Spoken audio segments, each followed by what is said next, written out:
Generales de Dios. Ampliado. Campeones de la fe.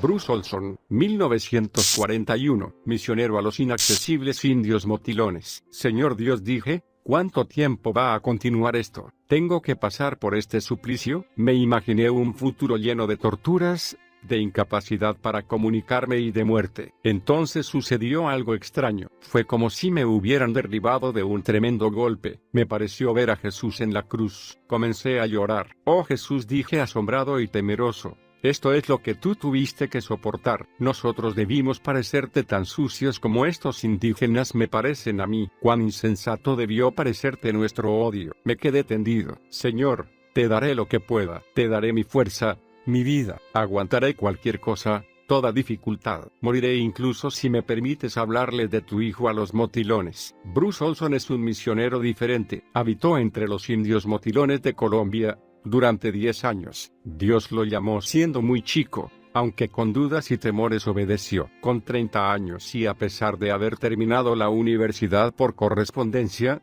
realizó conferencias en las Naciones Unidas. Almorzó con el presidente de los Estados Unidos. Fue amigo de 4 presidentes de Colombia. Habla 15 idiomas. Revistas de lingüística han publicado sus estudios y es el indiscutido pionero en la traducción con el auxilio de la computadora de idiomas de tribus indígenas. Los motilones era una tribu que daba muerte a todo extraño que se internaba en su territorio, pero Dios tenía un precioso plan de salvación para ellos y a través de Bruce Olson lo haría. El inicio de su llamado. Después oí la voz del Señor, que decía, ¿a quién enviaré? ¿Y quién irá por nosotros? Entonces respondí yo, heme aquí, envíame a mí. Isaías 6, 8. Bruce Olson nació el 10 de noviembre de 1941, en Saint Paul, Minnesota, Estados Unidos. Hijo de Marcus e Inga Olson. Su padre era un banquero de inversiones, y su madre era una socialita. La familia de Bruce Olson estaba compuesta por un papá de carácter fuerte,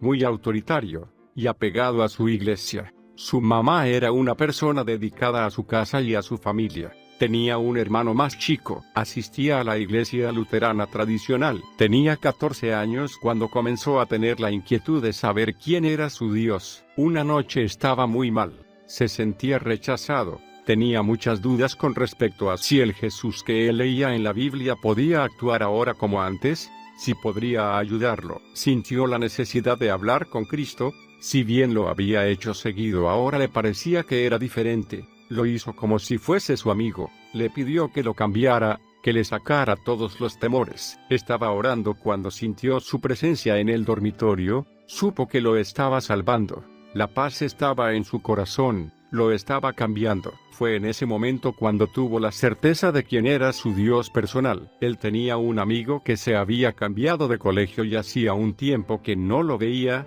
Después de su vivencia, este lo visitó. Para su sorpresa también había tenido esa experiencia, pero asistía a la iglesia interdenominacional, así que decidió ir. Se maravilló, las reuniones eran diferentes, el pastor sí sabía quién era Jesús, la gente estaba con gozo, alabando con gritos y aplausos. Todo era extraño, pero se sentía cómodo. Jesús estaba ahí. Olson comenzó a ir a las 2 iglesias, por eso tuvo muchas presiones de parte de su padre. Se burlaba de él y de esa iglesia. Muchas noches cuando volvía no le abría la puerta de la casa, y se tenía que ir a dormir a la casa de un compañero, en el frío invierno. Con heladas tenía que recorrer la gran distancia que lo separaba de esta casa. A los 16 años, la iglesia interdenominacional donde congregaba organizó una conferencia misionera. Todo era nuevo para él. En ella habló uno de los misioneros que había venido de Nueva Guinea. Al final de su charla hizo un llamado para todos aquellos que quisieran comprometerse con Cristo para que el mundo lo conozca. A partir de ese momento tuvo sueños. Sentía que Dios lo perseguía para ser misionero.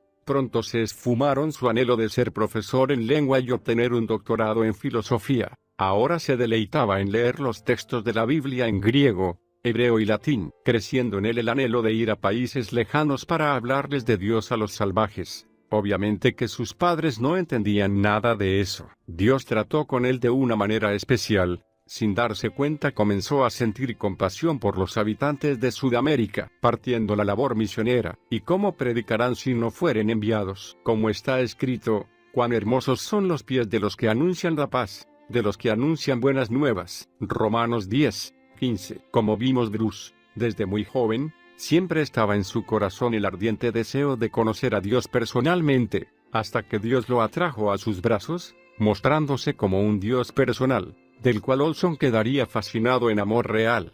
Aquel amor que nos habla el primer mandamiento, el amor que lo entrega todo. Olson pasó a entregarle sus sueños de futuro. Él soñaba con convertirse en un reconocido lingüista, pero Dios tenía otros planes para él. Aquel joven alto y delgado, de cabellos rubios y ojos azules, predicaría el evangelio en la selva suramericana. A sus cortos 19 años, viajó a Venezuela, sin el apoyo de la Junta de Misiones, ya que no había sido aceptado, pero el Señor nunca lo rechazó. Y así, en la edad donde se le podría considerar aún un adolescente, tomó un avión y se fue a Caracas, convenciendo a sus padres que era un país apto para sus estudios. Allí lo esperaría un misionero llamado Sanders, que solo conocía por medio de correspondencia. Al llegar no estaba esperándolo, estaba solo, no hablaba castellano. Comenzó a deambular por las calles hasta que encontró un hotel donde pasaría la noche, gastando casi todo el dinero que llevaba. Al otro día, mientras caminaba, se le acercó un joven que sabía algo de inglés. Después de un rato de conversación lo invitó a su casa. Descubrió que era inimaginable para latinos responsables permitir que una persona joven como él esté solo. También creían que haciendo el bien a otros, alguno cuidaría a sus hijos cuando estén lejos del hogar. Mientras vivía con la numerosa familia, aprendió el idioma y las costumbres. Por intermedio de su nuevo amigo conoció a un médico que estaba contratado por el gobierno para atender a las tribus que vivían cerca del río Orinoco. Estuvieron conversando un rato y viendo que estaba interesado en los indios, el médico lo invitó para que lo acompañara durante un mes a entregar medicamentos y alimentos a la región del río. Trató de disimular su emoción y aceptó inmediatamente. Después de varios días de ir un trecho por río y otro de a pie y de ver solo vegetación, llegaron a la aldea. Llegó hasta él el olor a excremento humano y nubes de moscas zumbando sobre la basura que estaba a pocos pasos de las chozas. El médico les aplicó inyecciones, les dio pastillas y trataba de explicarles de la mejor manera cómo mejorar las condiciones sanitarias. Olson se quedó en la aldea, porque ahí estaba el misionero Sanders, pero al encontrarlo lo desalentó diciéndole que si no era apoyado por una agencia misionera era imposible que se quedara, dando a entender que ellos no lo mantendrían. Así que se quedó por poco tiempo. El doctor lo llevó hasta el norte del río, a una aldea donde los indios no eran cristianos. Eran muy amables y le permitieron que los acompañara a cazar, compartían su comida y hamagas con él. Conversando con ellos se dio cuenta que no querían ser cristianos porque les habían cambiado las costumbres a los indios que los habían aceptado, desde las vestimentas hasta cantar algo que ellos no entendían. Trató de explicarles cómo era el Dios verdadero, pero ellos tenían la imagen de los otros y no querían. De todas maneras se quedó con ellos 3 semanas. Lo trataban como a uno más. Cuando regresaron, el doctor lo alojó en su casa. Ahí conoció a los hijos de los misioneros. Al principio salían y se divertían juntos, pero cuando llegó una carta donde decía que lo habían excomulgado, porque se negó a volver a Estados Unidos, para afiliarse a una agencia y esperar a que lo enviaran, lo dejaron solo y todos los misioneros de Venezuela lo despreciaron. Se hospedó en la casa de un estudiante por un tiempo, porque después de las vacaciones tenía que ir a Caracas a retomar los estudios, y para no quedarse solo decidió irse también. No tenía dinero, pero de todas formas reservó un pasaje en avión. Estaba con su equipaje pensando qué hacer, cuando el hermano del estudiante le entregó una carta. Esta era de una familia amiga de Estados Unidos. En ella había un cheque, era el sostén que la iglesia le había prometido. Entonces pagó su pasaje. Esta ayuda llegó justo en el preciso momento. Dios estaba desarrollando su plan. Al llegar se hospedó en el hotel que ocupaban los estudiantes, se hizo de amigos, compartía una habitación con un integrante de la línea comunista. Pasaron diferentes situaciones. Olson le hizo entender que necesitaba a Jesús, Al principio se negó, pero al tiempo comprendió y lo aceptó. No tenía dinero para pagar el alquiler ni para sustentarse, se lo pagaban los estudiantes, con quien compartía el hotel. Pero esta situación lo hacía sentir incómodo. Le preguntó a Dios sobre esto. No había recibido ningún dinero, y no podía trabajar porque era visitante en Venezuela, pero no obtuvo respuesta. En cierta oportunidad conoció a Miguel Nieto, jefe del Ministerio de Salud Pública. Él estaba buscando a alguien que enseñara a hablar inglés a unos estudiantes que se preparaban para asistir a la Universidad de Harvard. Aceptó el trabajo con la condición que Nieto se haría responsable de la situación de visitante. En ese momento le pagó el mes por adelantado. Olson estaba viendo cómo la provisión de Dios siempre llegaba a tiempo. Como Nieto conocía las intenciones de Olson con respecto a los indios, un día hablando de ellos, le comentó que los motilones vivían entre el límite de Venezuela y Colombia. Como los contactos que se habían hecho con ellos habían sido pocos, no se sabía cómo era su aspecto, y mucho menos su cultura e idioma. Sabían que todo aquel que se aproximaba a su territorio lo mataban. Quiso olvidarse, ocuparse de otras cosas, pero había olvidado que Dios le hace la vida imposible al que no quiere colaborar con él. Perdió la capacidad de concentración o hacer cualquier otra cosa que no sea pensar en los motilones. Cierto día, cuando estaba sentado en una cafetería, alguien pasó y dejó a su lado un diario. Ahí había una nota que relataba la epidemia de sarampión que existía en la aldea de los motilones y cómo los estaba matando. Entonces pensó, ¿contra qué estaba luchando? ¿Por qué tanta resistencia? Si él había estudiado medicina tropical y podría ser de ayuda. A la semana estaba en un micro hacia Machiques, una localidad al pie de los Andes. En el trayecto conversó con los pasajeros que le dieron información de los motilones y le aconsejaron que no se acerque porque terminaría muerto. Pero no les hacía caso. Al fin, él había ya estado con algunos indios y eran muy amigables. Al llegar compró una mula, la cargó con víveres y emprendió la marcha. Siguió un sendero, pero de repente se dio cuenta que ya no estaba. Retrocedió, lo encontró, emprendió la marcha nuevamente, pero otra vez se encontró sin la senda. Desorientado siguió adelante, pero solo encontró enredaderas. Cansado pasó ahí la noche. Al otro día tenía hambre, quiso abrir una lata, pero se había olvidado el abrelatas. Trató de romperla pero fue en vano, solo pudo beber el aceite. De todas maneras siguió el viaje. Los insectos le hacían la vida imposible. Las lastimaduras que le habían provocado las matas espinosas se le estaban hinchando y esto le producía fiebre. Estaba cansado, molesto y frustrado porque no había visto ningún indio, pero siguió adelante, hasta que por fin vio un grupo de chozas. Era una aldea indígena. Pronto se vio rodeado de indios, que le hablaban, pero no entendía el dialecto. Lo tocaban, se reían. Cuando llegó al centro de la aldea, salieron las mujeres a verlo.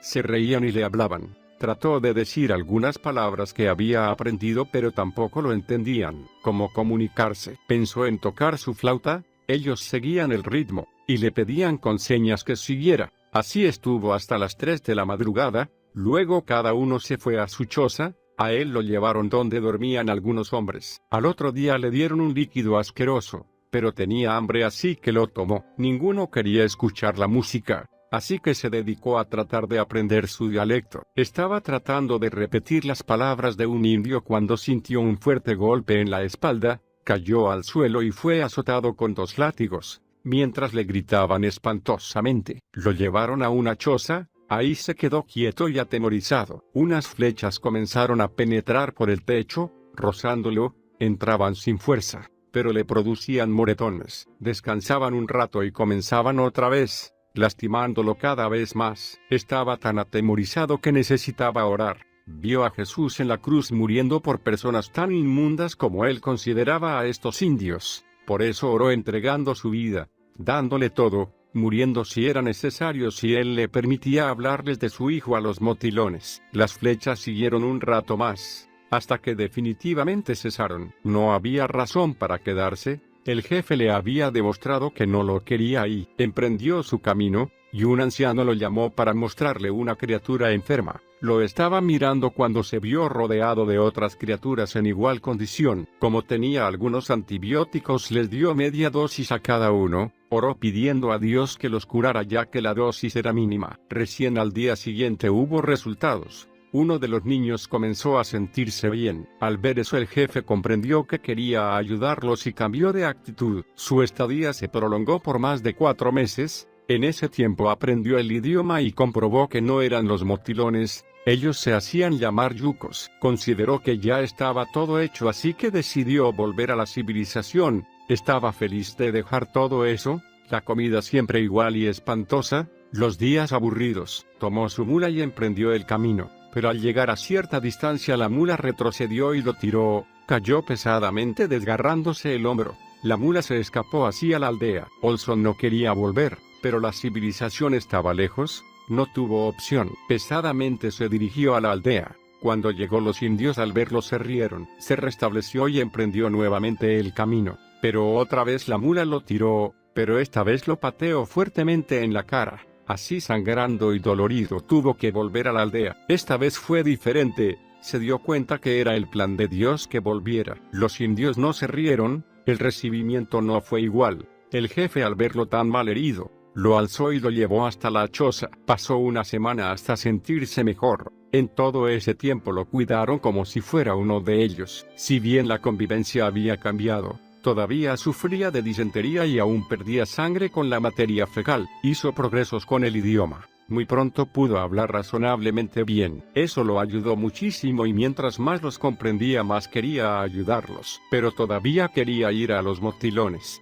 Si bien ya no los podría ayudar con la epidemia, debido al tiempo transcurrido, pero esto no significaba que no debería ir. Buscó información entre los yucos sobre los motilones. Ellos los llamaban el pueblo del petróleo, ya que en la tierra donde vivían había mucho petróleo, pero no querían acompañarlo, porque los matarían. Posiblemente lo harían los yucos del sur. Esta vez se fue sin problemas. Era la decisión de Dios que abandonara a los yucos. A partir de ese momento fue recorriendo de tribu en tribu, aprendiendo los diferentes dialectos, buscando quien lo acompañara. Sin lograrlo todavía, por fin después de recorrer encontró a un joven que, a cambio de un cierre relámpago, a ellos les gustaban las cosas brillantes, lo acompañaría hasta la aldea de los motilones. El contacto con los motilones, porque el Hijo del Hombre vino a buscar y a salvar lo que se había perdido. San Lucas 19:10. El rechazo de los motilones hacia los hombres blancos se debía a que las grandes compañías petrolíferas norteamericanas estaban muy interesadas en el territorio motilón y buscaban adueñarse de su hogar. Olson,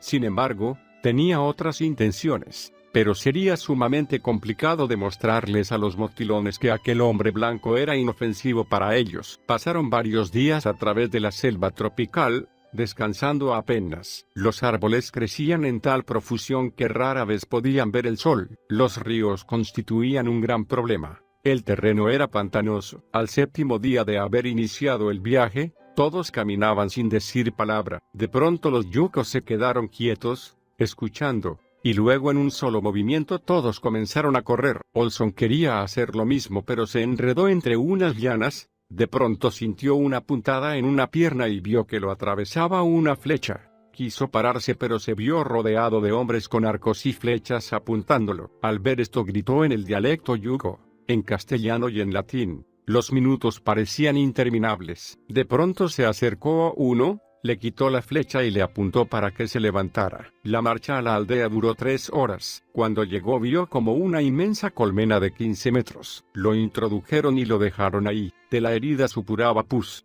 La cadera estaba hinchada y los ganglios de las axilas estaban tan hinchados que no podía bajar los brazos. Así pasó los días afiebrado, sin comer, y su diarrea seguía. Los motilones no querían matarlo porque estaba muy enfermo y temían que su espíritu se quedara entre ellos si causara problemas. Así que trataron de esperarle, ignorándolo, hasta que muriera. Bruce estaba terriblemente hambriento. La cadera le dolía hasta los huesos, todo daba vueltas. Comenzó a llorar, y oró como hacía mucho no oraba. Dios en ese momento lo reconfortó, le hizo saber que estaba haciendo lo que él quería que hiciera. Cierto día se le acercó un chico que le ofreció larvas para comer.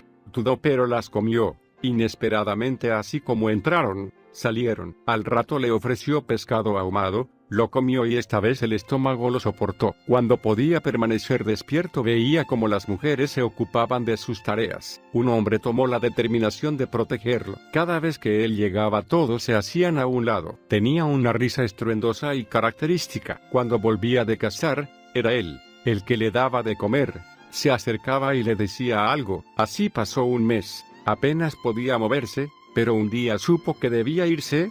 Dios así lo quería. Esa noche silenciosamente, se levantó temblando un poco debido al mareo. Llegó hasta la puerta, sin que nadie se diera cuenta. Con un poco de miedo se dirigió al sendero que lo llevaba a las montañas. Se internó en la selva, encontró un río donde limpió la herida. Buscó algo para comer pero solo encontró plantas venenosas. Caminó por 4 días, ardía en fiebre. Los pies los tenía hinchados de trepar por las piedras filosas. El estómago le dolía de hambre. Estaba cerca de un arroyo, tiritaba de fiebre. De pronto vio algo que se movía en el agua. Lo agarró, era un racimo de bananas maduras. Eso lo hizo recobrar fuerzas y siguió hasta la cima. Ahí no divisó nada más que árboles. Se dejó caer, meditó sobre las bananas y consideró que Dios no lo había abandonado, le proveía en el momento que lo necesitaba. Así que pesadamente se incorporó y siguió con la certeza de que encontraría a alguien. En la distancia vio que algo se movía. Eran 2 hombres achando un árbol. Desesperadamente les gritó. Estos hombres lo llevaron a la casa, le dieron alimento, lo curaron y para su sorpresa estaba en Colombia. Poco a poco recobró las fuerzas y con el escaso dinero que había podido guardar en el tiempo que pasó en la selva, pudo comprar un pasaje que lo dejaría a mitad de viaje a Bogotá. En el trayecto subieron unos soldados que buscaban a unos comunistas y como él no tenía documentos lo detuvieron para llevarlo a Bogotá y le dieron comida. Dios seguía obrando porque sin dinero comía, y era llevado al lugar que quería ir. Luego de varios interrogatorios, el jefe encargado del departamento de indios creyó que había estado con los yugos, pero no podía comprobar que había estado con los motilones. De todas maneras se responsabilizó por él para que pudiera obtener documentos y también le dio dinero. Vivió con un matrimonio norteamericano, paseaba por Bogotá y cada vez se sentía con más fuerzas. Se preguntaba por qué debía volver y cómo haría para realizar la obra, pero le dijo a Dios que se lo dejaba en sus manos, que cuando quisiera pondría los medios para volver. El reencuentro. Aún te edificaré, y serás edificada, oh Virgen de Israel. Todavía serás adornada con tus panderos, y saldrás en alegres danzas. Jeremías 31:4. Bruce, un día conversando con el gerente general de la compañía donde trabajaba el matrimonio, sobre los indios, le ofreció llevarlo hasta una zona cercana, ya que un avión iba a ir al día siguiente. Aceptó rápidamente, era la señal que esperaba. Recordó su oración, acampó a las orillas de un arroyo y esperó a que los motilones lo encontraran. Esta vez las provisiones eran suficientes como para más de una semana. Llevaba una lona plástica para protegerse de la lluvia y 3 libros. Había puesto en diferentes sitios regalos, para saber si ellos aparecían. Los revisaba todos los días, pero nada habían tocado. Pasó una semana y otra más. Comenzó a impacientarse. Después de 2 meses los regalos habían desaparecido y fueron reemplazados por un arco y una flecha. Estaban dispuestos a intercambiar regalos. Decidió quedarse cerca para verlos. Mientras pescaba, cuando terminó, ya se los habían llevado y dejaron 4 flechas clavadas, señal de advertencia de los motilones. Pero no iba a irse ahora. Se arrodilló y oró. Colocó las flechas tiradas y sobre ellas colocó más regalos. Se dirigió hacia su campamento, escuchó que lo seguían, miró hacia la selva pero no vio nada. Les gritó algo que creía que en su dialecto significaba venga. Después descubrió que no era así. Al escuchar eso los motilones corrieron bruscamente. Olson corrió enojado, entre las matas y llanas. Había desperdiciado el encuentro. Ya no volverían. Enojado tomó el hacha y comenzó a echar un árbol para hacerse una balsa y así irse flotando por el río. Luego achó otro y otro. En ese momento alzó la vista y ahí estaban 6 motilones apuntándolo con sus arcos y flechas. Se escondió. tiró el hacha y salió con las manos abiertas para que supieran que no tenía armas. Aflojaron la tensión de los arcos, se le acercó uno. Olson le sonrió con la esperanza de que lo reconociera, ya que él era del motilón que lo había protegido y alimentado, le devolvió la sonrisa.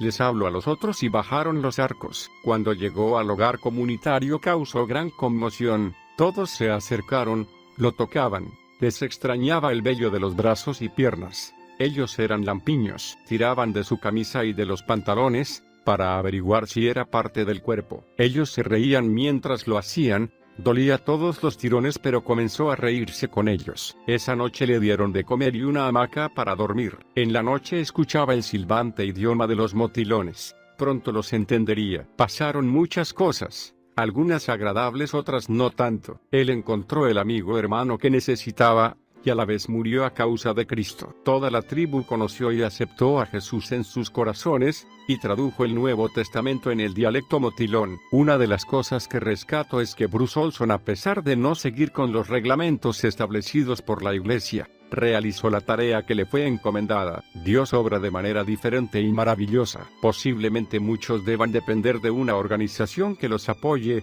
y quizás sea conveniente, la tarea sea más fácil y rápida.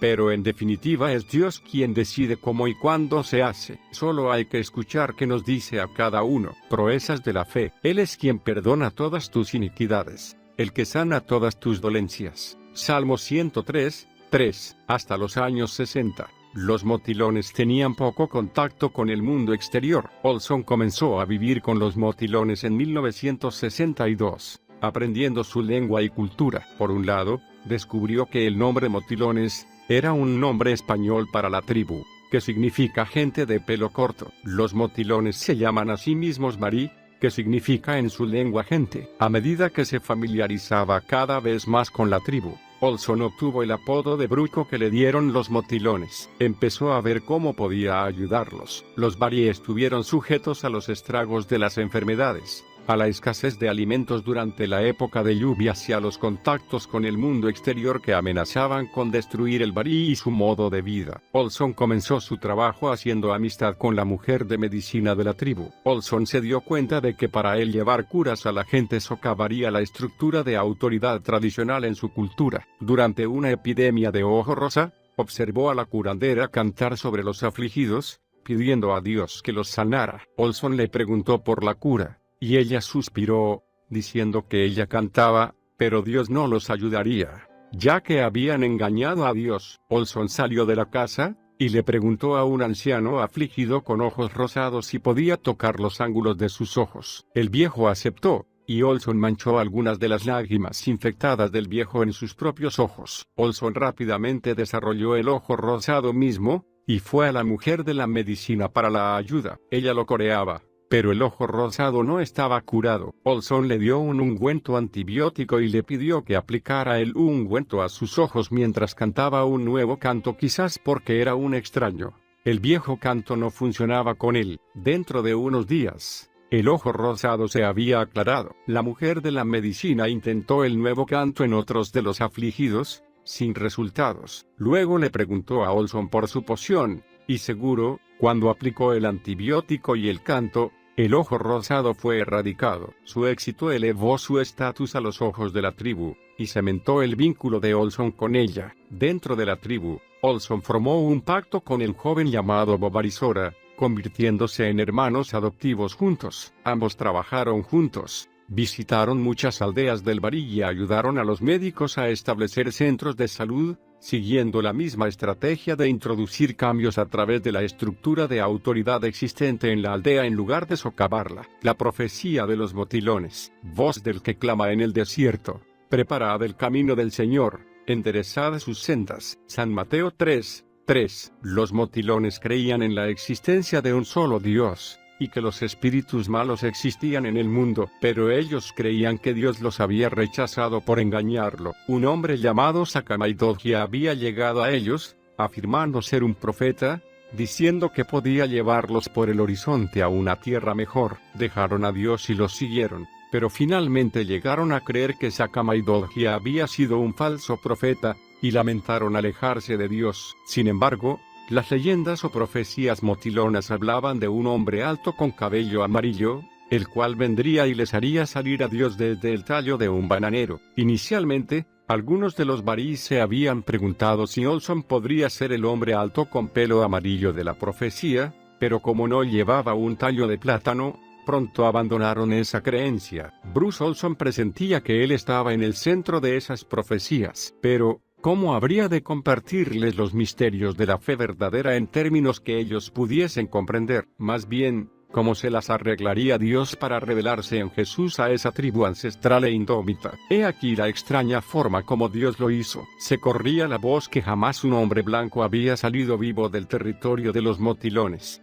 uno de los pueblos aborígenes más enigmáticos y peligrosos de Colombia. Sin embargo, en 1966, se cumplían ya 4 años que Bruce Olson, un estadounidense de 25 años de edad, vivía como uno más entre ellos. Hacía 6 años que Olson había iniciado la gran aventura de su vida dejando su casa paterna con unos pocos dólares en el bolsillo, con un destino incierto, pero con un fuerte llamamiento a evangelizar alguna tribu pagana de Sudamérica. Pero, aunque tras esos 4 años de convivir con los motilones Olson podía sentirse satisfecho de la ayuda entregada en cuanto a crear hábitos de higiene y salud, él sabía que lo que más necesitaban era conocer a Jesús. ¿Cómo hacer para mostrárselo tal cual era?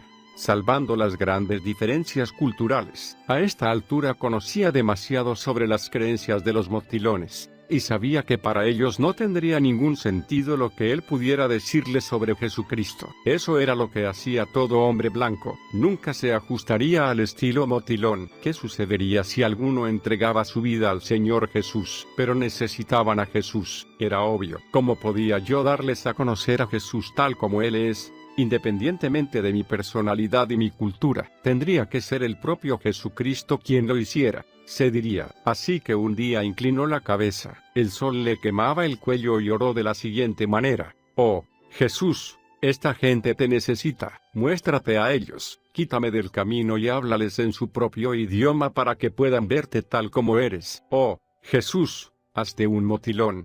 Muy pronto llegaría la oportunidad de hacerlo. El tallo bananero de Dios, el que rescata del hoyo tu vida, el que te corona de favores y misericordias. Salmo 103, 4. El hombre blanco de corazón motilón aprendió a pescar, a cazar, y fue adaptándose al estilo de vida de aquellos simpáticos indígenas. Pero, en especial, se hizo amigo de un motilón llamado Bovarisora, o Bobby, como lo llamaba Olson. Eran como hermanos, y fue el primero en entregar su vida a Jesús. Su cambio fue un contundente ejemplo para los demás indígenas, pero buscar las palabras correctas que reemplazaran a las que Bruce conocía, era un arduo trabajo. Pero el Señor ya tenía planeado cada circunstancia, y nada se le pasó por alto. Él quería salvar a los motilones, como dice en 1 de Timoteo 2. Versículo 4, el cual quiere que todos los hombres sean salvos y vengan al conocimiento de la verdad. El Señor estaba dispuesto como siempre para ello y el instrumento ya estaba listo para ser usado. Y en un día de 1965, en el día propicio que Dios había elegido para iniciar su obra en el corazón de la tribu indómita, iba llegando al hogar comunitario en medio de la selva Olson y 3 motilones, siendo uno de ellos su amigo, Bovarisora, conocido como Bobby. Cuando escucharon alaridos desgarradores, Olson nunca había oído llorar a los motilones de esa manera, pues no eran expresivos. Preguntó a sus compañeros qué podría ser, pero ellos bajaron la vista y dijeron que no había nada que pudieran hacer. Olson decidió ir él mismo a investigar. Eran solo 2 hombres los que hacían el alboroto.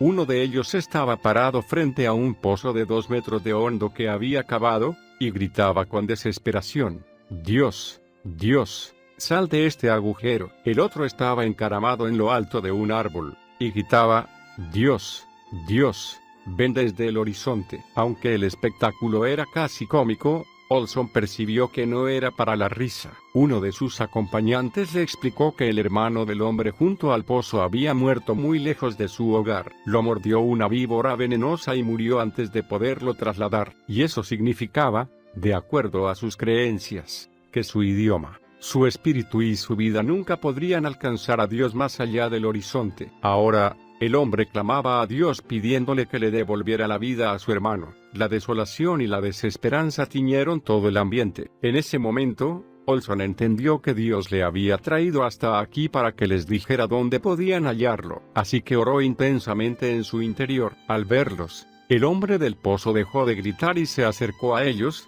«Es inútil», dijo, «nos engañaron». «¿Por qué dices eso?», le preguntó Olson. El hombre le refirió la historia de un falso profeta que los había apartado de Dios. «No conocemos más a Dios», agregó en voz baja. Olson vio el desconsuelo de ese hombre y recordó el día en que Cristo había entrado en su vida. Varios años atrás, Dios le había traído la paz y le había dado un claro sentido y propósito a su vida. Aquí estaban ahora estos motilones en la búsqueda de Dios. ¿Cómo explicarles cosas como la gracia, el sacrificio y la encarnación? Podía contarles una historia sencilla y comprenderían, pero ¿cómo comunicarles estas verdades espirituales? En eso, el hombre que estaba en el árbol bajó y se les unió. Les recordó la leyenda sobre el profeta que llegaría portando tallos de bananero, y de cómo Dios saldría de uno de esos tallos. Olson pidió que le explicasen. Bobby caminó hacia un bananero que crecía cerca, cortó un pedazo y lo arrojó a sus pies. «De un tallo parecido a este puede salir Dios», le dijo. Uno de los motilones lo levantó y le dio un golpe con un machete,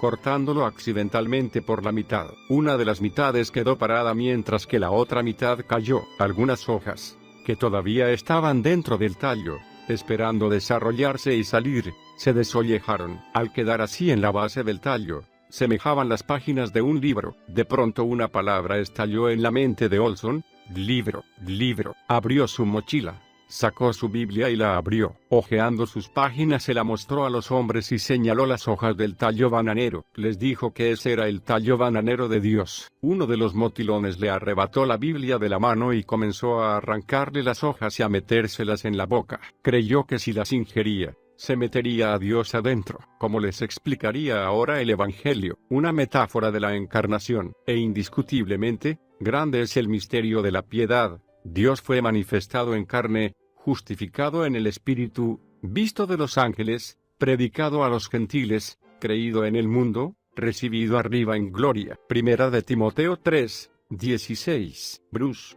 en su deseo de explicar la encarnación de Cristo, de pronto recordó una de las leyendas de ellos sobre un hombre que se transformó en hormiga. Según la leyenda, cierta vez estaba un motilón sentado en un sendero luego de una partida de caza, observando a unas hormigas que trataban de construir un buen hogar. Trató de ayudarles, pero debido a su enorme tamaño y al hecho de ser un desconocido, las hormigas se asustaron y huyeron. Entonces él, milagrosamente, se transformó en hormiga, vivió con ellas y luego le dispensaron su confianza. Un día les dijo que en realidad no era hormiga, sino un motilón, y que en cierta oportunidad, siendo un hombre, había querido ayudarles a mejorar su casa, pero que ellas se habían asustado. Las hormigas se rieron de él porque no se parecía en nada a ese terrorífico ser que las había asustado. Pero en ese preciso instante volvió a ser un motilón y comenzó a ayudarles a construir su vivienda. Esta vez las hormigas lo aceptaron sin temor. Olson usó la palabra que significaba transformarse en hormiga para explicar la encarnación. Dios se ha encarnado en un hombre, les dijo. El anuncio dejó a los motilones boquiabiertos. Se hizo un silencio tenso y sobrecogedor. ¿Por dónde caminó?, preguntó uno de ellos con un susurro. Según la creencia común,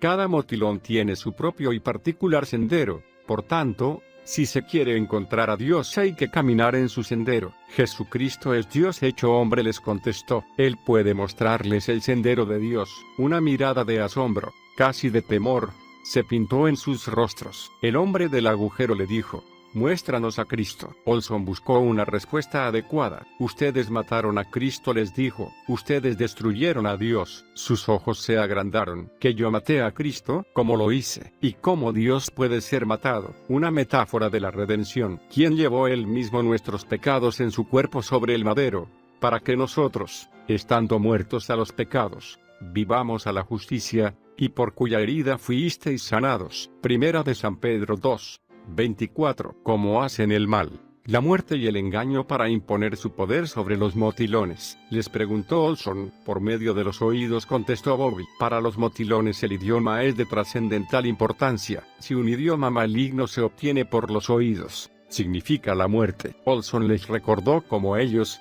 después de cazar jabalíes, el jefe de la partida cuerea al animal y coloca la piel sobre su cabeza para cubrir sus oídos y mantener alejados a los espíritus malignos de la selva. Jesucristo fue asesinado, les dijo, pero de la misma manera que vuestro jefe cubre su cabeza con la piel para esconder sus oídos. Así Jesús, cuando murió, colocó su sangre sobre el engaño, o pecado, de ustedes, y lo esconde de la vista de Dios. Ellos estaban entendiendo el mensaje. Luego le dijo que Jesús fue enterrado. Entonces, una ola de tristeza los cubrió. La idea de que Dios estaba muerto y de que ellos estaban perdidos los hizo llorar y sollozar. Era la primera vez que el misionero veía llorar a un motilón. Olson abrió su Biblia y les dijo: la Biblia dice que Jesús vivió después de haber muerto y está vivo hoy. Uno de ellos le arrebató la Biblia y la llevó a su oído. No oigo nada, dijo. La Biblia no cambia en su modo de hablar. Es como esos papeles donde yo escribo lo que ustedes dicen. Dicen lo mismo todos los días. La Biblia dice que Jesús resucitó. Es el tallo bananero de Dios. Nunca nadie ha vuelto de los muertos en toda la historia motilona, dijo.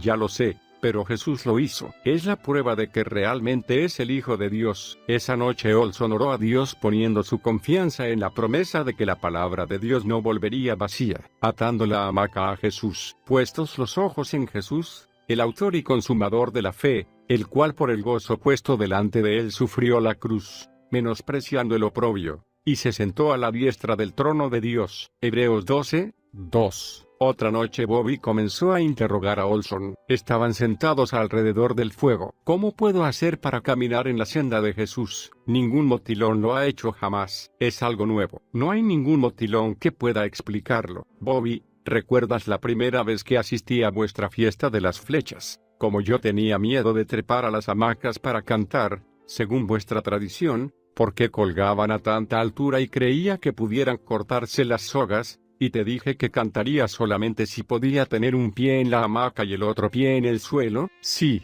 Bruco, así le decían a Olson, lo recuerdo. ¿Y qué me dijiste en esa ocasión? Bobby se rió. Te dije que tenías que tener ambos pies en la hamaca, porque tenías que estar suspendido. Exactamente, tienes que estar suspendido. Así es que cuando sigues a Jesús nadie puede decirte cómo caminar en su senda. Solamente Jesús puede hacerlo. Pero para averiguarlo tienes que atar las sogas de tu hamaca a Jesús, y quedar suspendido en Dios. Al día siguiente le dijo: Bruco, quiero atar las sogas de mi hamaca a Jesucristo. ¿Cómo puedo hacerlo? No lo puedo ver ni tocar. Tú les has hablado a los espíritus, ¿verdad? Le preguntó Olson. Ah, ya entiendo, dijo. Jesús es un espíritu. Al otro día apareció con una amplia sonrisa en su cara. Bruco, he atado las sogas de mi hamaca a Jesús. Ahora hablo un nuevo idioma. ¿Has aprendido algunas palabras del castellano que yo hablo? Le preguntó Olson. Bobby se rió, con risa cristalina y dulce, y le dijo: no, Bruco, hablo un nuevo lenguaje. Olson comprendió. Para un motilón el idioma es vida. Si Bobby había adquirido una nueva vida, poseía un nuevo idioma. Olson estaba emocionado. Ahora su amigo era también su hermano en Cristo. Bobby gozaba de una nueva vida y una nueva forma de hablar. Su habla estaría orientada a la comunicación con Jesús. Echamos el brazo de cada uno sobre el hombro de otro. Mi pensamiento retrocedió al día en que tuve un encuentro con Jesús, y a la vida que fluyó en mi interior. Ahora mi hermano Bobby experimentaba a Jesús de la misma manera. Había comenzado su andar con Jesús. Jesucristo ha resucitado de los muertos, gritó Bobby. Su voz se hizo oír en lo profundo de la selva. Ha transitado nuestros senderos. Hallé a Jesús. El canto del motilón, una predicación no tradicional. ¿Cómo? Pues, invocarán a aquel en el cual no han creído, y como creerán en aquel de quien no han oído, y como oirán sin haber quien les predique. Romanos 10, 14. Bruce Olson hubiese deseado que Bobby compartiera su fe con todos los motilones a la manera religiosa, la única que él conocía. Sin embargo, Dios hizo las cosas a la manera motilona. Se corrió la voz que habría de realizarse otro festival de las flechas. Cundió el entusiasmo, porque el festival era la única ocasión en que todos los motilones se reunían. Allí se establecerían pactos, habría intercambio de flechas y competencia de cantos. Treparían a sus hamacas y cantarían a la manera de los poetas griegos de la antigüedad o de los juglares medievales hasta que les diera la voz, relatando leyendas, historias y noticias de sucesos recientes. Con frecuencia sus cantos tenían una duración de 10 o 12 horas ininterrumpidas sin darse tiempo para comer, tomar agua o descansar. Desde hacía un tiempo, la gente miraba a Bobby de manera diferente. Se lo miraba con respeto y con alguna dosis de curiosidad. Un viejo jefe, Adji Bagbaira, demostró un interés especial por Bobby. El primer día del festival le desafió a una canción. A Bobby le gustó la idea y aceptó de inmediato. Ambos treparon y se metieron en una sola hamaca a más de 6 metros de altura como era su costumbre y comenzaron a hamacarse. Bobby cantó primero y Adji Bagbaira lo imitó repitiendo frase por frase. También cantaban otros hombres que se habían concertado. La canción de Bobby tenía por tema la forma en que fueron engañados los motilones y por ello perdieron el sendero de Dios. Relató de qué manera conocieron a Dios, y cómo luego la codicia los hizo seguir a un falso profeta. A continuación comenzó a cantar sobre Jesús. Al hacerlo, todos se callaron para poder escuchar. Jesucristo se encarnó en el hombre, cantó Bobby. Ha transitado nuestros senderos. Él es Dios, y sin embargo, podemos conocerlo. Un silencio absoluto reinó en el hogar, con la excepción del canto plañidero de Bobby repetido por Adji Bagbaira. Pero Olson estaba sufriendo. Todo eso le parecía tan pagano. La melodía, entonada en una rara clave menor, semejaba a la música de los médicos brujos. Pensaba que era degradante para el evangelio. Sin embargo, cuando miró a la gente que le rodeaba, comprobó que escuchaban como si sus vidas dependieran de ello. Bobby les estaba entregando una verdad espiritual a través del canto. La canción se prolongó por 14 horas. No decayó el interés en ningún instante. Oscureció, y se encendieron los fuegos. Por fin, bajaron agotados de sus hamacas. Adji Bagbaira le dijo a Bobby: nos has comunicado cosas verdaderamente nuevas. Yo también quiero estar suspendido en Jesús. Quiero cubrir mi engaño con su sangre. Esa noche se desencadenó una revolución espiritual entre la gente. Nadie rechazó las noticias sobre Jesús. Todos querían que los llevara más allá del horizonte. Hubo un júbilo tremendo. A veces se hacía un silencio y hablaban entre ellos formando pequeños corrillos. Y en otras ocasiones el gozo se manifestaba en forma de canciones espontáneas. Y ello se prolongó hasta bien entrada la noche. Las palabras que cantó Bobby fueron repetidas en otros festivales de las flechas, en diversas comunidades motilonas, donde fueron también gozosamente aceptadas. La vida del pueblo feroz e inexpugnable comenzaría a experimentar uno de los cambios más asombrosos de que se tenga memoria en pueblo alguno. Dios respondió la oración de Bruce. Jesús se hizo un motilón, entró en el corazón de Bobby, y les había hablado en el idioma motilón, y por medio de la cultura motilona, prescindiendo absolutamente del misionero gringo y de todo su trasfondo cultural. Jesús hace la gran obra: os daré corazón nuevo, y pondré espíritu nuevo dentro de vosotros, y quitaré de vuestra carne el corazón de piedra, y os daré un corazón de carne. Ezequiel 36, 26. Con la conversión de Bovarisora, o Bobby, muchos motilones recibieron a Jesús en su corazón, reemplazaron sus cánticos paganos por alabanzas a Dios, empezaron a preocuparse por su prójimo, dejaron las bebidas fermentadas, empezaron a asearse y desinfectar sus aldeas. El cambio fue muy evidente,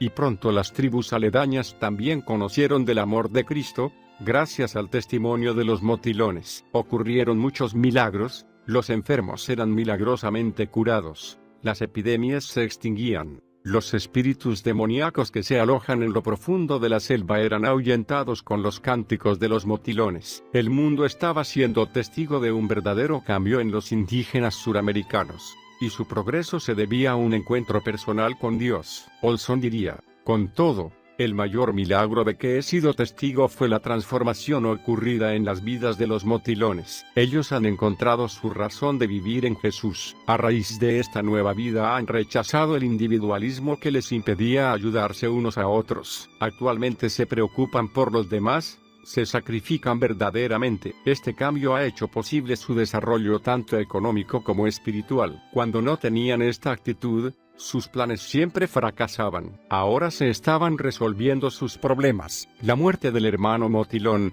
Bovarisora, Bobby, estimada es a los ojos de Jehová la muerte de sus santos. Salmo 116, 15. Pese al notable adelanto de los motilones, todavía existía un perenne peligro que atentaba contra su tranquilidad. Los colonos, buscaban adueñarse de las tierras motilonas, y una de las víctimas de esta inhumana guerra declarada a los indígenas fue Bobby, quien fue cruelmente asesinado a manos de ellos. Bruco, como le decían a Olson, sufrió muchísimo al enterarse de la muerte de su hermano de pacto, y todo el pueblo motilón derramó lágrimas de extremo dolor por el fallecimiento de uno de sus líderes. En ese día triste, los motilones conocieron la compasión y el amor de ser hermanos en Cristo, y así reunidos los motilones en círculo, Olson se inclinó y se deshizo poco a poco. Olson contaría este día de dolor del siguiente modo: vi algo que nunca había visto entre los motilones. La gente se tapaba los ojos y lloriqueaba.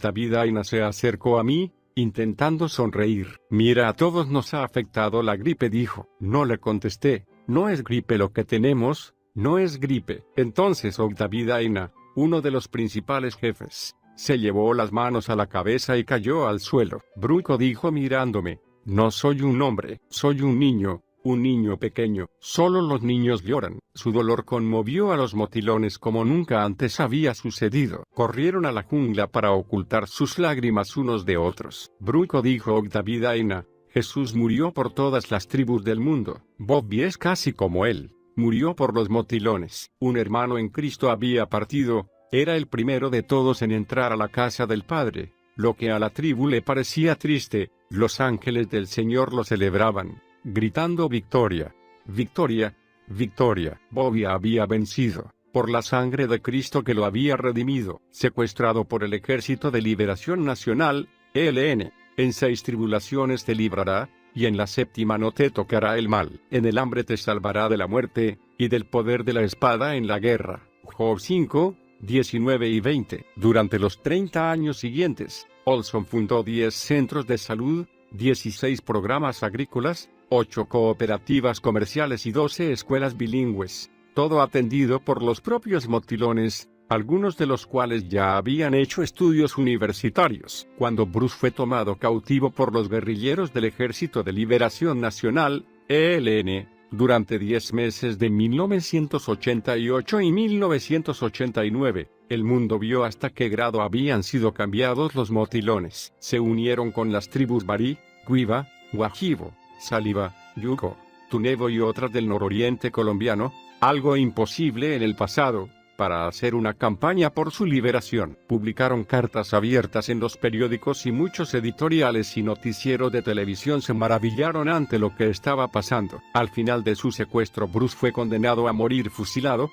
pero el comandante a última hora cambió las balas por cartuchos vacíos y después lo dejó libre. Y todo el esfuerzo del ELN por desestabilizar Colombia se esfumó porque muchos de sus miembros se convirtieron a Cristo por haber tenido a Bruce como su prisionero. El suceso del secuestro sucedió una mañana de octubre de 1988, cuando los revolucionarios comunistas del ELN lo encontraron. He aquí su historia. Era una calurosa mañana, de 43 grados centígrados, en las selvas ecuatoriales del noreste de Colombia, región a la que llaman Motilandia. Las aves graznaban y los micos chillaban cuando subí con 15 indios motilones a la piragua que nos llevaría a una cooperativa de víveres. Sentí que estaba a punto de darme otro ataque de paludismo, y esperaba que la sudación provocada por el sofocante calor me ayudara a superarlo. Mientras Jaime Yogba, buen amigo mío y jefe de los motilones, gobernaba la embarcación, escudriñé las márgenes del río. Los guerrilleros colombianos consideraban que yo era la persona clave para lograr que los indios,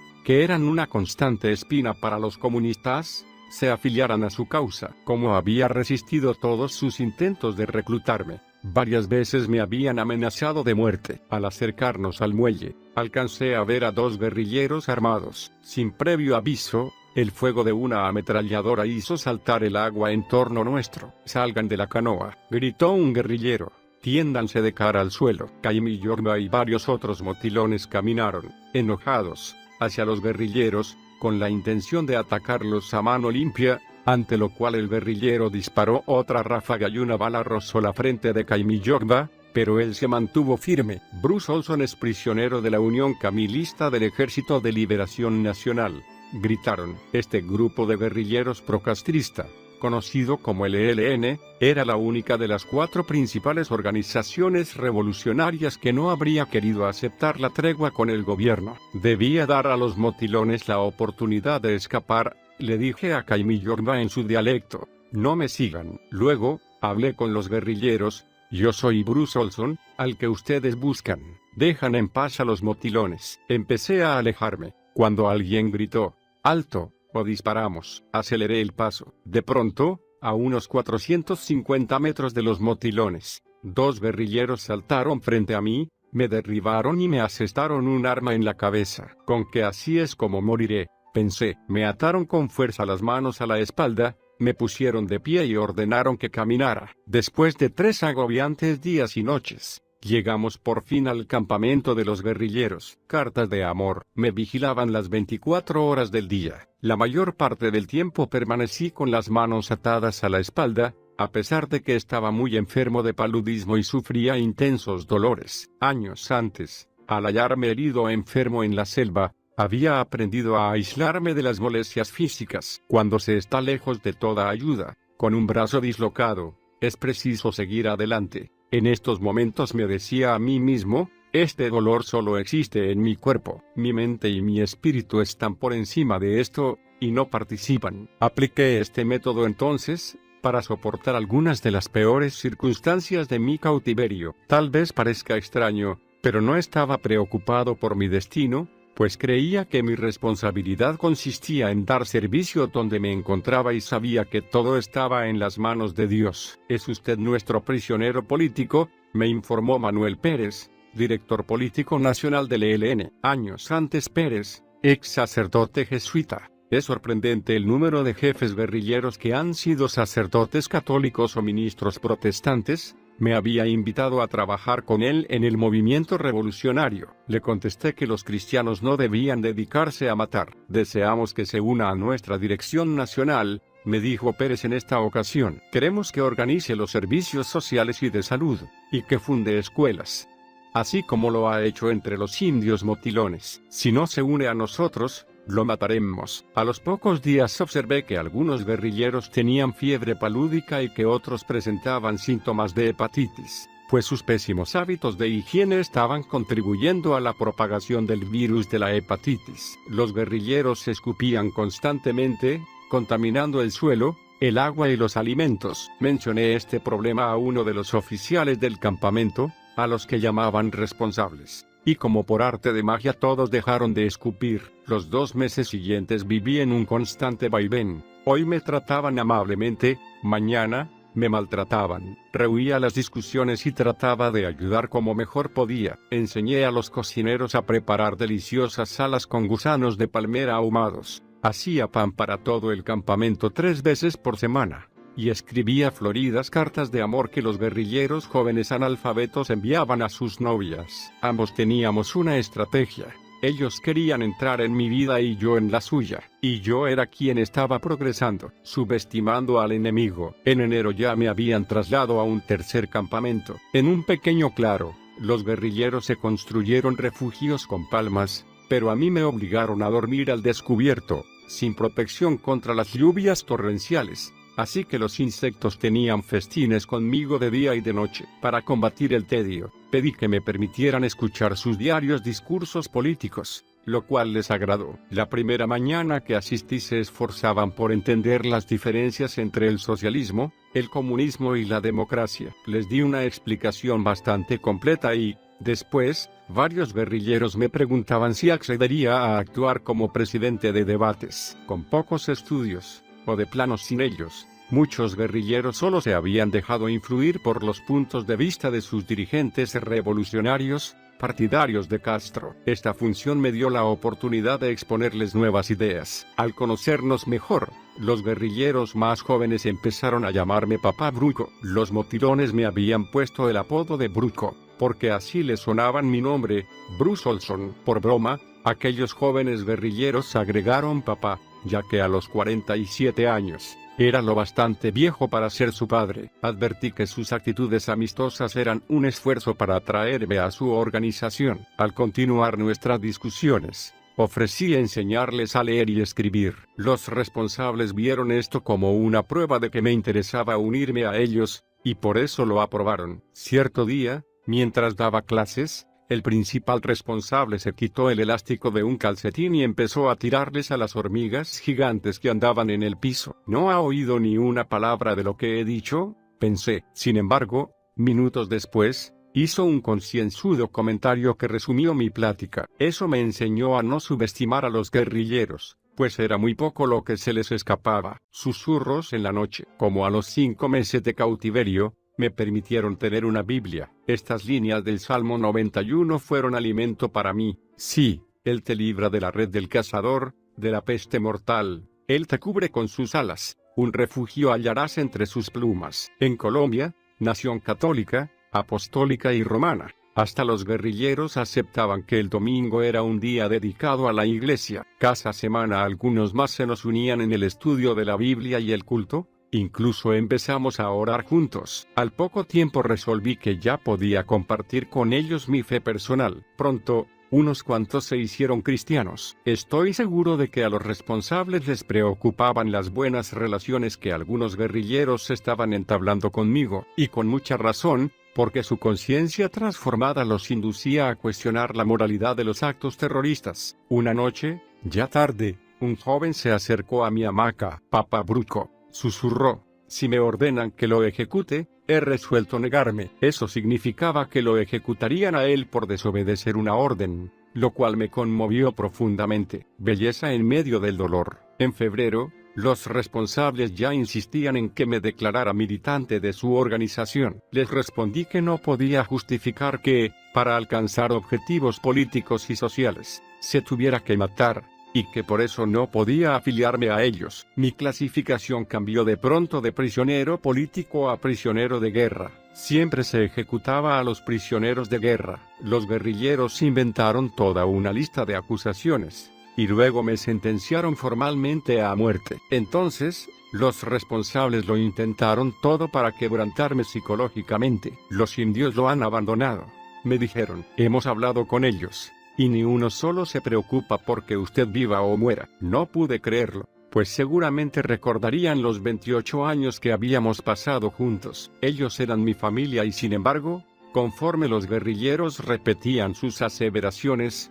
empecé a dudar. ¿Sería posible? La tortura física que sufrí durante ese tiempo fue tan terrible, que probablemente jamás podré hablar de ella. Lo peor de todo fue que me obligaron a presenciar las ejecuciones de otros rehenes. Lo más común era ordenar al rehén que se arrodillara en el lodo, apoyar una pistola de grueso calibre en el temporal y volarle la tapa de los sesos. De vez en cuando se empleaban pelotones de fusilamiento, cuyas balas esparcían partes del cuerpo entre los árboles y el follaje, como si fueran húmedos montones de sangrienta basura. Esto le pasará a usted si no firma una confesión, me dijeron. Pero también hubo momentos de profunda emoción. Una vez, mientras sufría uno de varios ataques de diverticulosis, perdí unos 2 litros de sangre. Un médico que los guerrilleros habían llevado a la selva opinó que una transfusión de sangre podría salvarme. Inmediatamente surgió una disputa sobre quién merecería el honor de donar su sangre. El elegido fue un joven que se había hecho cristiano. Después de las transfusiones, estuvo sentado un rato junto a mí. «Ahora, mi sangre fluye en tus venas, Papá Bruco», me dijo. Había lágrimas en sus ojos, y también en los míos. El canto de un ángel. Esa misma noche, me despertó un dolor terrible. Esa vez, no pude aislarme de él. Nunca había sentido tal angustia. En eso, sucedió algo asombroso. Un ave a la que conocíamos por el nombre de Mirla comenzó a cantar. Al escucharla, me llamó la atención que aquel canto tuviera un efecto sedativo, pues la fascinante melodía en tono menor me resultaba dolorosamente familiar. Perdí el conocimiento. Cuando volví en mí, el ave seguía cantando. ¿Sería una alucinación? Más que nada, porque todo el mundo sabía que esas aves no cantan de noche. Sin embargo, este canto real o imaginario estaba ejerciendo un efecto restaurador en mi espíritu y pude sentir que volvía a la vida. Entonces comprendí. El ave interpretaba un cántico tonal de los motilones, imitando los sonidos con una fidelidad tan pasmosa,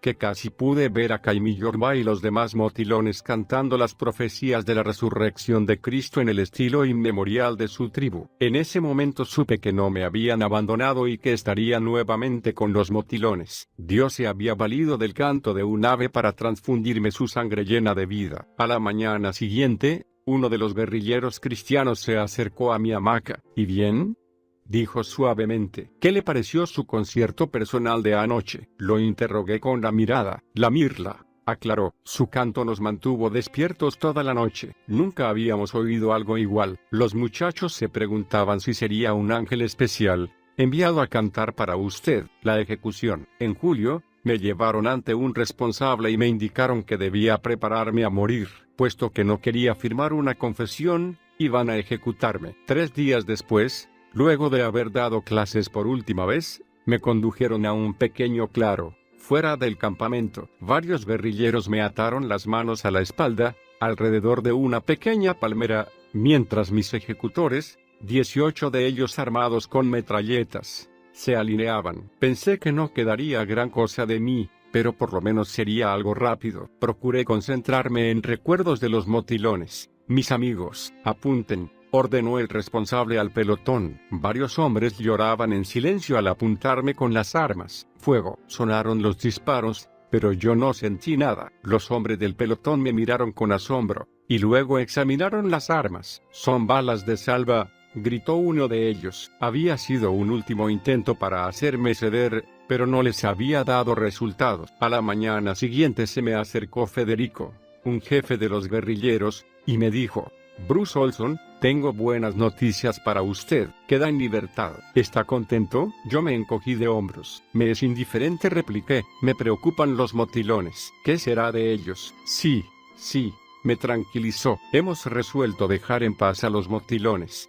y usted puede continuar su labor entre ellos, como antes. Fue un error haberlo secuestrado y esperamos que halle en su interior la grandeza necesaria para perdonarnos. ¿Está contento ahora? Me dejaron libre el 19 de julio de 1989, y solo entonces descubrí que el mundo exterior estaba enterado de mi cautiverio. Los motilones y casi todas las demás tribus de Colombia, actuando como un solo pueblo por primera vez, se habían unido para apoyar al hombre que es nuestro hermano, y amenazaban con declarar la guerra total a los guerrilleros si no me ponían en libertad. Los medios de comunicación se habían sumado a su causa, y pronto los había seguido todo el pueblo colombiano, denunciando a los guerrilleros. El presidente de Colombia, Virgilio Barco Vargas, me dio la bienvenida al volver a la civilización. Usted es un símbolo nacional, me dijo. Por primera vez en la historia, los indios han defendido a un hombre blanco. Su causa ha unido a nuestro pueblo y le ha dado valor para combatir al terrorismo. He seguido con gran pesar las noticias de la guerra contra las drogas en Colombia, pero también estoy muy orgulloso. En el pueblo colombiano hay una nueva determinación para oponerse a los cárteles de las drogas. ¿Por qué ha resuelto el pueblo combatir? La respuesta no es fácil, pero recuerdo, a mi regreso, al pueblo que me esperaba en las calles de Bogotá para darme la bienvenida. Todos declaraban: los motilones nos han inspirado. Ya no toleraremos más tiempo a esos criminales por miedo a perder la vida. Tal vez el papel de los motilones no sea valorado en toda su grandeza por muchos, pero yo creo que es auténtico e importante, y le pido a Dios que así sea siempre. El desarrollo motilón, de modo que si alguno está en Cristo, nueva criatura es, las cosas viejas pasaron. He aquí todas son hechas nuevas. Segunda de Corintios 5, 17. Las estimaciones actuales son de que el 70% de los baríes o motilones son ahora cristianos. A medida que crecía el trabajo de Olson con el barí, ayudó a establecer un lenguaje escrito, más de 60 escuelas donde se enseña en 18 distintos idiomas tribales además del español, centros de salud comunitarios e incluso trabajó con el gobierno colombiano para proteger las tierras de los barí, y con ese apoyo Bruce ha logrado la creación de una reserva de territorio en perpetuidad, de 630.000 hectáreas cuadradas de tierra para los motilones barí, y ahora ya no habrá invasores que traten de quitarles su lugar. Los motilones hicieron la paz con la tribu Yuco, su enemigo de siglos de antigüedad, y los evangelizaron. Otras 18 tribus se han convertido y convencidas de que la violencia es errónea. La paz ha llegado a esta gente de la selva. Más de 250 motilones graduados misioneros predican activamente el evangelio en 22 lenguas latinoamericanas diferentes. 2 han completado estudios teológicos avanzados en Bogotá. Se creó el periódico Motilón, Azogbari, que reporta noticias sobre evangelismo y desarrollo comunitario de 18 frentes tribales diferentes. Y a medida que los jóvenes barí empezaron a hablar fluidamente tanto en barí como en español, estudiaron para convertirse en doctores, abogados y otras profesiones, pero trajeron su experiencia a la tribu, utilizándola dentro de su cultura. Los nativos tribales en las circunstancias normales difícilmente hubieran podido sobresalir profesionalmente. Podemos mencionar en este avance a la hija del amigo motilón de Bruce, Bobarizora, Bobby, y otros 2 jóvenes, que se graduaron de la Escuela Nacional de Pedagogía de Colombia y son instructores bilingües para una multitud de otros estudiantes. Sobresalieron profesionalmente gracias a Dios y a la decisión de perseverar de su siervo Bruce Olson, que a pesar de sus muchas tribulaciones, no se dio por vencido, y tampoco dudó, por incredulidad, de la promesa de Dios, sino que se fortaleció en fe, dando gloria a Dios. Romanos 4:20. Lo que ha sucedido entre los motilones puedo compararlo con lo sucedido con la tribu Mar en la India, que de cazadores de cabezas, con la llegada del Evangelio ahora son fuente de progreso y desarrollo para toda su región,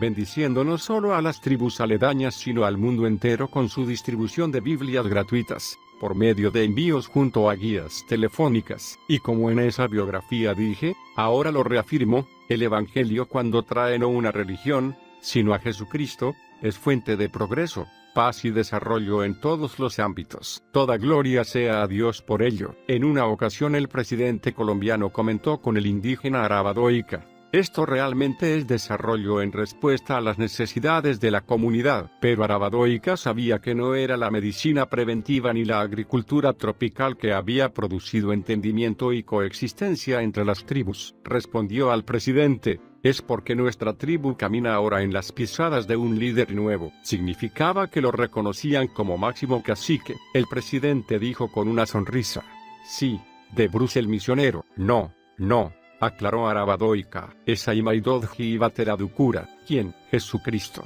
Bruce ha llegado a ser hombre multifacético que habla más de 15 idiomas. Ha dado un discurso en las Naciones Unidas y es casi una leyenda en Colombia. Cuenta entre sus amigos a los máximos líderes del país y también a los indígenas más primitivos. Es casi increíble la historia de cómo él llegó en 1962 a la temible tribu de los motilones. Un joven enfermo, herido, débil, y por esa razón lo cuidaron, pensando que estaba por morir. Pero Dios tenía otros planes. Bruce logró escapar, solo para llegar a ser más tarde el máximo amigo de los motilones en toda su historia, integrándose en su lengua y cultura. El Señor ha hecho una gran obra, como ya dije, me recuerda a la obra que hizo en la tribu Mar del hermano Rochunga Pudaite. Recomiendo esa biografía del general de Dios Rochunga, para que vean cómo el Señor usó al misionero Roberts para llevar la palabra de salvación a una tribu de cazadores de cabezas, que con una prédica tomando como ejemplo sus costumbres tribales,